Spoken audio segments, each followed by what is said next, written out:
We're fighting a war on terrorism right now as we are here today.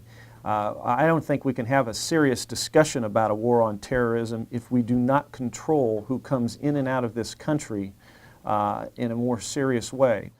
So from a national security perspective, it's extremely important that we get control of our borders. Secondly, the cost to our social system here in this country, it is staggering. That is a burden that we cannot as taxpayers continue to bear. It's exponentially growing every year. Our prison system, 25% of our inmates in our federal prisons are illegal aliens. The cost of that is in the billions of dollars. And we need a coherent policy that is fair, that is equitable, that gives everybody a chance to immigrate here and move here, but within the law. And we need to enforce the law. So let's increase funding. Let's create a guest worker program. And if necessary, if we can't stem the tide, let's put our troops on the border.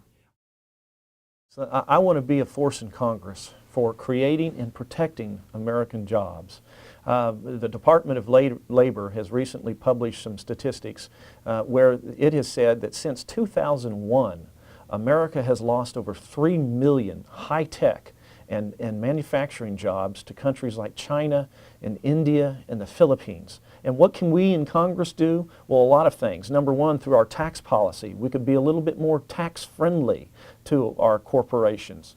The employment regulations here in America are very stringent on corporations, and it forces them to have to seek lower paying folks overseas. And that's what's happening. And so Congress can regulate itself, can lessen the burden upon business and relieve them of the draconian environmental rules, burdensome license requirements, overregulation, oppressive taxation. All these things can be dealt with by Congress. And I would be a force in Congress to do just that. But let me talk about this issue of judicial activism and what can Congress do to control judges who have violated, in my view, their very oaths of office. First, you've got to understand that the only constitutional court in these United States is the United States Supreme Court. All the lower courts, that is the district courts and the courts of appeals in the various districts, those are creatures of Congress. That is, Congress creates those courts. And what Congress creates, Congress can take away.